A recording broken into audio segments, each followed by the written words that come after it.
Hey, hey, what's going down, my joyful people? How's it going? Did you have a good week this week? I know that it has been a good one for me. Quite busy, but good nonetheless. And I'm coming to you today to talk about corn.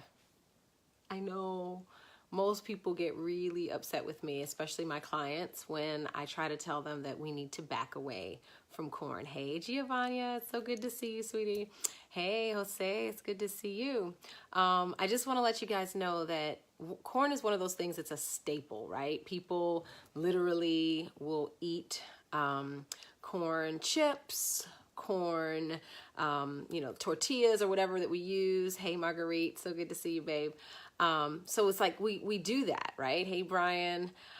So it's like we'll have, but we don't realize we're eating corn, like corn syrup.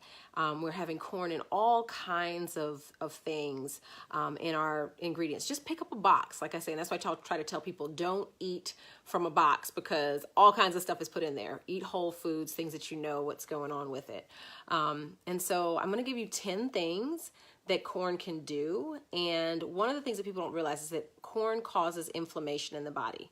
We want to reduce inflammation. And I know people are going to say that this is not a popular post that I'm putting out here, but it probably is a really important one for people to grab hold of and understand. We eat corn on the cob. We'll have corn mixed into soups and salads and things like that. And you can't digest corn. You literally cannot digest it.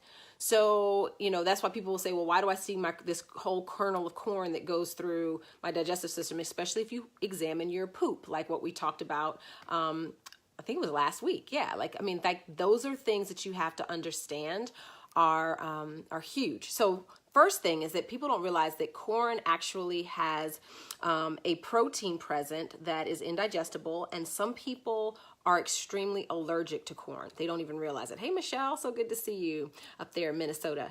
And so you can have an allergic reaction to it, rashes, mucus, vomiting, those kinds of things, anaphylactic shock, asthma can be induced. Remember, inflammation, anything like that, it causes inflammation in the body. So it can also cause a deficiency in vitamins in the body, especially niacin, which pellagra is known for that. So that's basically where your body is not absorbing the minerals and the vitamins that you need. Hey, Sean, so good to see you.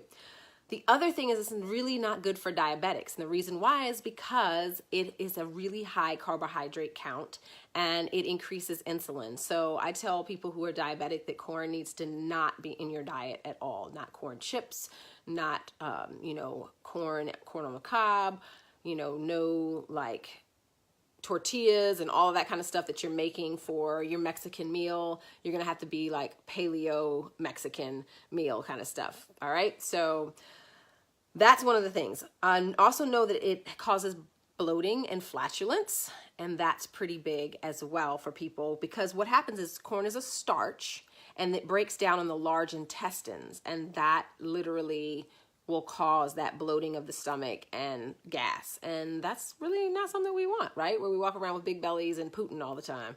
I know that's not real sexy. Okay, so that's another thing. Intestinal irritation and diarrhea can be caused from that, and it can lead to, especially if you consume raw corn. All right, so it definitely needs to be cooked if you're going to be eating it. It can cause indigestion and stomach upset because of too much fiber. So a lot of times people don't realize is that they're eating way, way, way more corn than they need to. So especially when we're doing corn chips and, oh, why haven't I said it? Popcorn. That was always my downfall.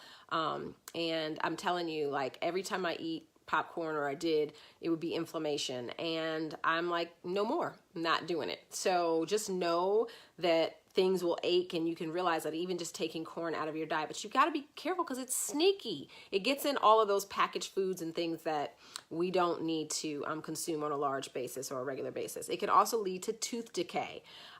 Take it from somebody who had tooth decay due to candy and sugar and all the other things that I ate too much of, which in my book I talk about, and how it led to a root canal. That root canal got infected, and that ended up traveling to my sinus cavity and all the things that happened to my body, and had to have teeth pulled because of it. All right. So guys, understand that eating corn is definitely not good for your teeth as well. And a lot of times we don't think to brush our teeth after we eat corn chips or something like that, right? We just keep on about our day not doing that.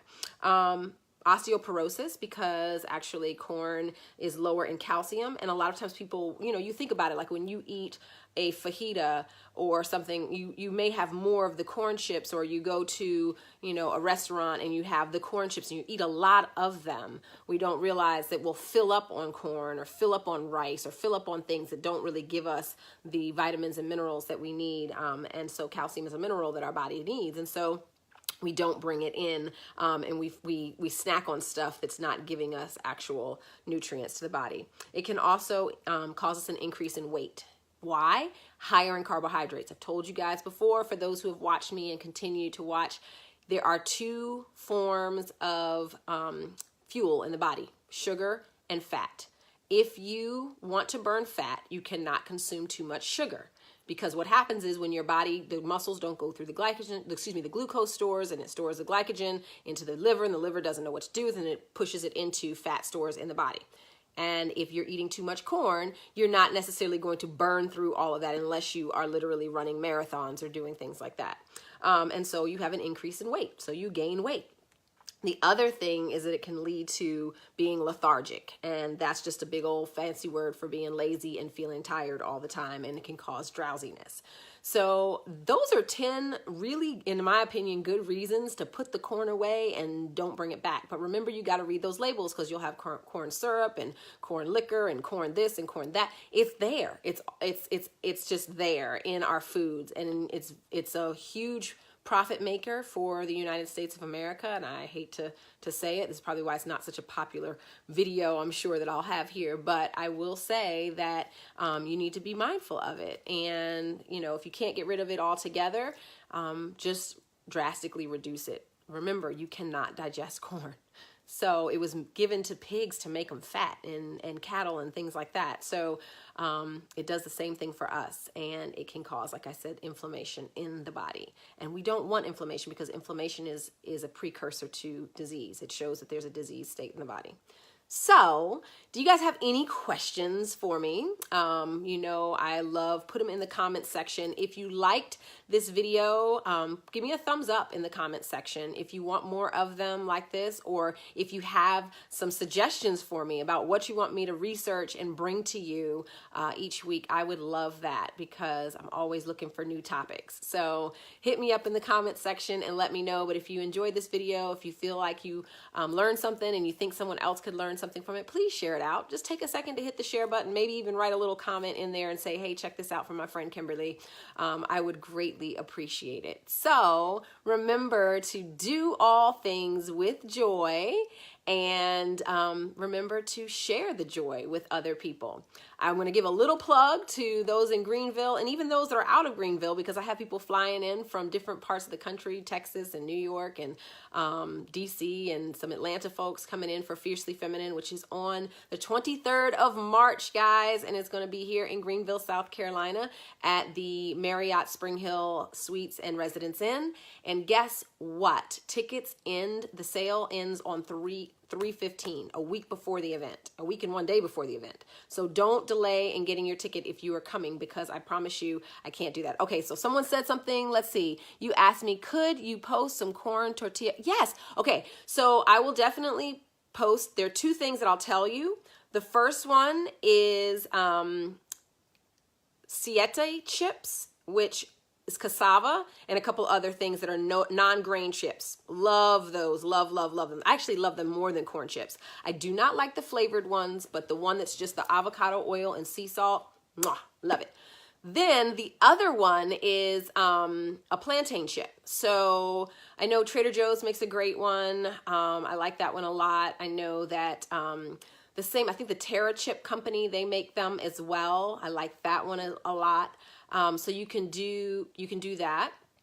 So those are my two favorite alternatives to having corn. But if you're asking for just those tortilla chip alternatives, that would be what I would say is the best. All right. So let me know if you have any other questions. I love questions. I like the interaction that we're working together with. So I appreciate that, Miss Jackson.